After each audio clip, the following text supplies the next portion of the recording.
से मुलाकात के लिए आए हैं। आइए हम इनसे बातचीत करते हैं और देखते हैं ये पीड़ित की कहां तक हेल्प और उनकी मदद करते हैं। जी, हमारे चैनल में आपका बहुत बहुत स्वागत है। जी शुक्रिया। देखिए, यहाँ का जो घटना है बहुत ही दुखद घटना है और अफसोस की बात यह है कि सरकार की नाकामी कितना हम लोग देख देख करके परेशान हो चुके हैं। आखिरकार यहाँ पे जो आग लगी है, न कोई जो राख होता है खाना बनाने के बाद जो फेंका जाता है, अक्सर लोगों का कहना था उससे आग लगी, न उससे आग लगी है, न गैस सिलेंडर से आग लगा है, न माचिस से आग लगी है। यहाँ पे जो आग लगने का असल मकसद है, आग जो लगी है यहाँ पे आग लगी है शॉर्ट सर्किट, तार गिरने की वजह से। जो पोल पे से तार नीचे गिरी है, उस तार को गिरने की वजह से इस बस्ती में आग लगी है। ये सरकार की बहुत बड़ी नाकामी है। तो सरकार से ये हम अपील करते हैं, ये गुजारिश करते हैं, जितने लोगों का यहाँ पे साजो सामान का नुकसान हुआ है, जितने लोगों का पैसा का नुकसान हुआ है, घरों द्वार का नुकसान हुआ है, माल मवेशी का नुकसान हुआ है, उनका भरपाई जल्द से जल्द सरकार करने की कोशिश करे। ये अगर नहीं करते हैं तो बहुत ही इनका हम लोग निंदा करेंगे। और बहुत सारे ऐसे गरीब लोग हैं जो बहुत मेहनत से पैसे कमाए हैं, उनके पैसे जल गए हैं।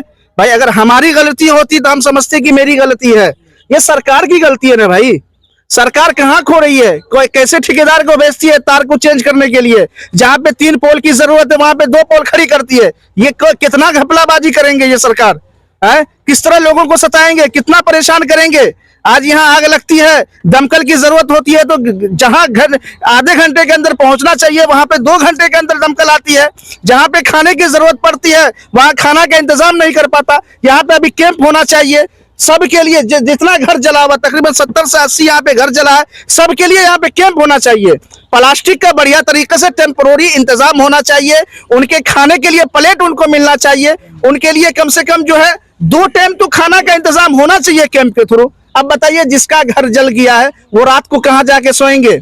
किसके साये में रहेंगे वो?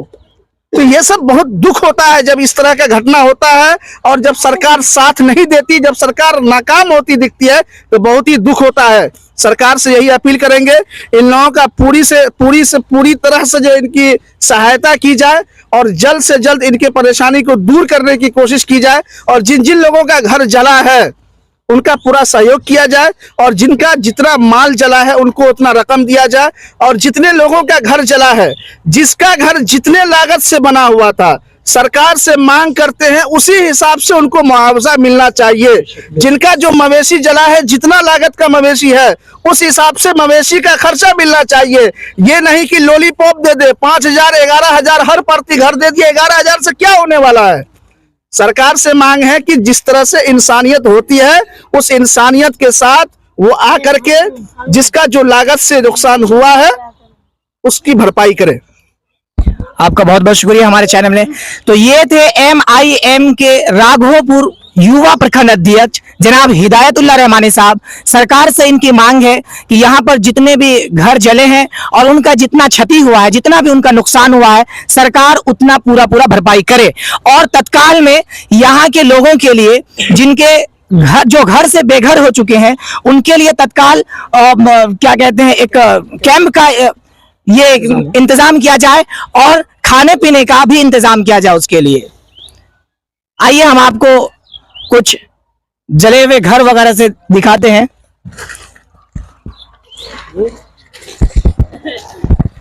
तो जैसा कि आप देख रहे हैं, ये घर पूरी तरह से जलकर राख हो चुका है।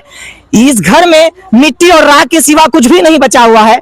यहाँ तक कि जो खाने पीने के अनाज वगैरह थे, आटा, ये आटा थी, देखिए आटा वगैरह भी जल चुकी है। और इधर आप देख लीजिए, अनाज है, अनाज है, गेहूं है, चावल है, मिक्स हो चुका है और ये भी जलकर पूरी तरह से राख बन चुका है। तो अब बताइए ये लोग खाएंगे क्या? हिदायतुल्लाह रहमानी साहब का डिमांड बिल्कुल सही है और मुझे खुशी इस बात की है। लेकिन दिल से मैं सलाम करता हूं MIM के तमाम जिम्मेदारों को और MIM के जितने भी कार्यकर्ता है, तमाम कार्यकर्ताओं को दिल से मैं सलाम करता हूं कि कभी भी अगर किसी का दर्द में शामिल होता है तो सबसे पहले MIM पार्टी के कार्यकर्ता खड़े उतरते हैं उसके लिए।